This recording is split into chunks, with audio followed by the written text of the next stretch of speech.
Hello everyone. In this video we are going to see how to use conditional operation in LabVIEW.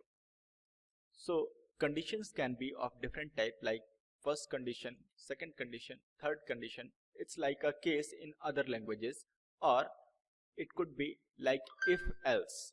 If else can be also incorporated into conditional operations. So for that, let us first consider one arithmetic operation, that is adding two numbers. So we have two numbers input here and we need one numeric output or numeric indicator. So let's go to block diagram and insert one addition button and connect addition button's input to output of numeric, then numeric 2 also,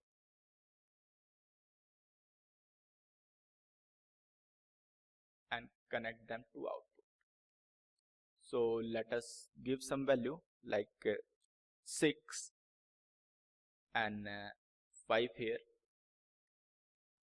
Answer should be 11 because we have used plus operation here. So answer is here 11.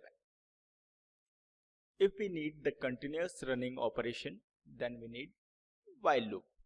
Right now we are not going to use while loop. We will see one subtraction operation also. So for that we need one more indicator.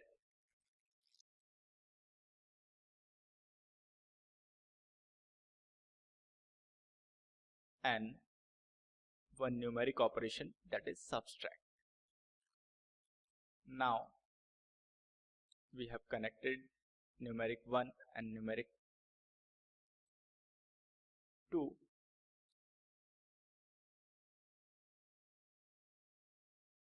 Okay. So now when we are going to run this program, it is going to get us addition of these numbers and subtraction of these numbers also as well. So let us run it.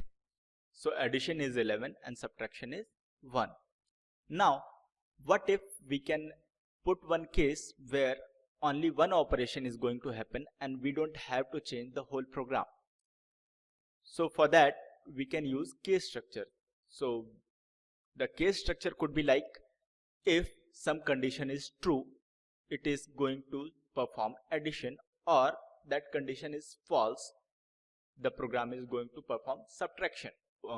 Let's put one condition, and for that let us delete these wires, and you can see that after deleting a wire, some part of wire is remained, and those are remained as broken wires. Either we can delete them one by one, or just press Ctrl B so that all the broken wires are disconnected. So let me go for conditional statement. For conditional statement, right click on the block diagram, go to structure and then case structure.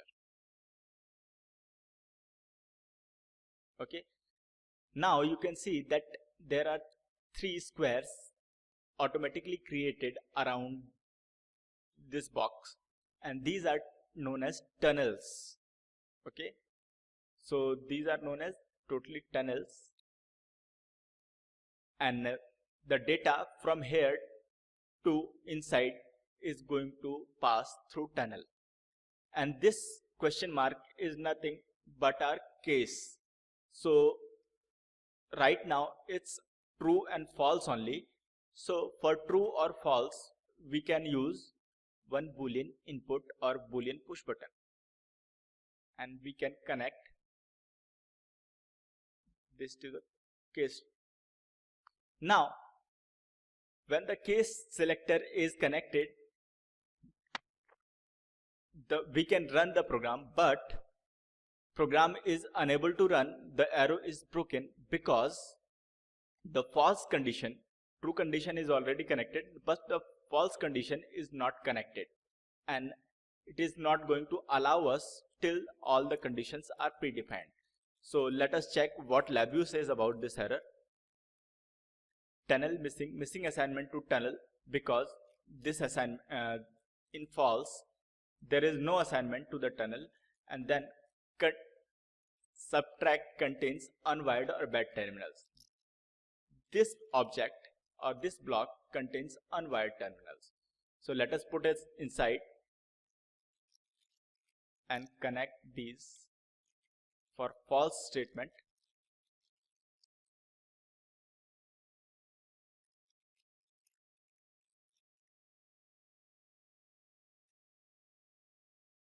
Now let us run it.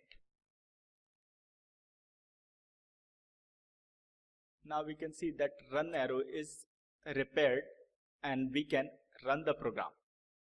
So right now the boolean button is turned off, so condition is false. So this subtract operation is going to get performed. So we can see that output is subtraction of these values, or I can check other value as well. So output is subtraction or difference of these values. Let us turn this button on and run it. Now the case is true, and for true case we have this condition, so it should run the program in addition mode.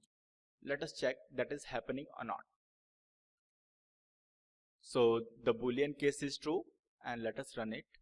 Now we can see that 8, 5, total 13, so it is running the addition program.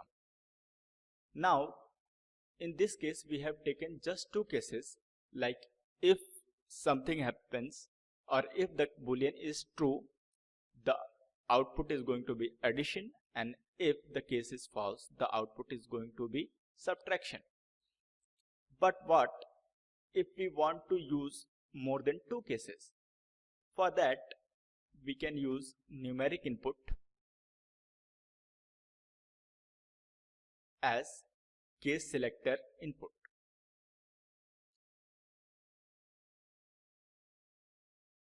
So now we have by default 0 and 1, but we can add number of cases, like here add case after. So now we have 3 cases, and we can add any number of cases. I am going to add one more case. So now we have total number of 4 cases, 0, 1, 2, 3. Okay. So let us go for 0 condition. For 0 condition we have subtraction operation. For 1 condition we have addition operation. For 2 condition we don't have any defined operation, so we are going to, for example, take multiplication.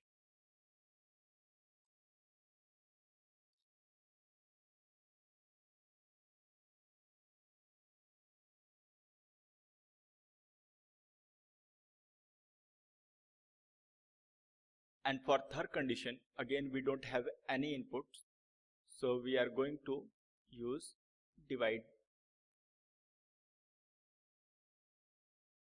Meanwhile, you can observe that the run arrow in the top run bar is broken, and that is happening because this condition is still not connected, and as soon as I connect this condition, the arrow is going to get repaired. So let us run it and check this is working or not. So for 0 condition or default condition we have subtraction. Then for 1 condition we have plus, for 2 we have multiplication, and for 3 we have division. One more thing we can do, we can put one while loop here, so that we don't have to run the program again and again. Create control.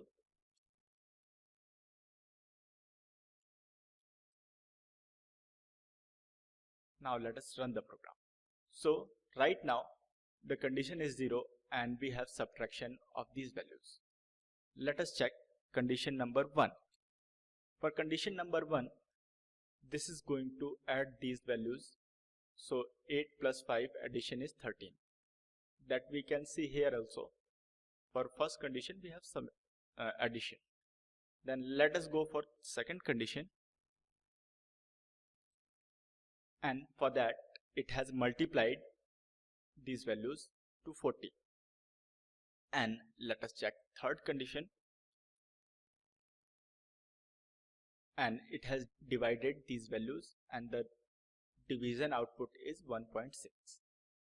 So that is all for our case, and I think the case operation or conditional operators are clear to you people.